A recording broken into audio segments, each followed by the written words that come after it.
Hallo ihr Lieben! Heute möchte ich euch einen Trick zeigen, mit dem ihr Hintergründe ganz schön gestalten könnt. Dazu tragt ihr einfach eure Wunschfarbe auf, nehmt dann ein Stück Folie. Ich habe hier eine härtere verwendet, aber ich denke Frischhaltefolie funktioniert auch. Oder ihr nehmt Alufolie. Ich glaube, dass sich das Ergebnis nur ganz gering unterscheidet, aber gut sieht bestimmt beides aus.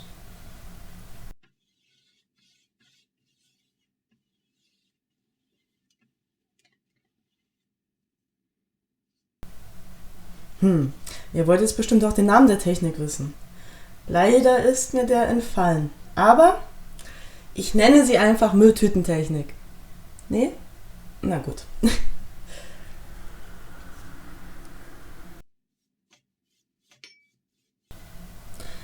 Jetzt hätte ich beinahe das Wichtigste vergessen. Achtet darauf, dass die Farbe noch nass ist, bevor ihr mit dem Tupfen anfangt. Weil sonst könnt ihr da tupfen, wie ihr wollt, und da wird sich nicht viel verändern, ne? Ich stelle mir das gerade bildlich vor. Das sieht echt lustig aus in meinem Kopf. Gut, lassen wir das Spaß beiseite. Ich habe da mal meinen besten Freund Google gefragt, wie die Technik heißt, und der meinte, Maltechnik für Aluminiumfolie. Sehr einfallsreich. Alufolien, Puschtechnik. Na okay. Oder Schneeeffekt. Na gut, ich geb's auf. Aber vielleicht weiß ja von euch einer, wie der Name heißt. Dann schreibt es mir doch mal bitte unten in die Kommentare. Dankeschön.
Immer schön tupfen und tupfen und tupfen.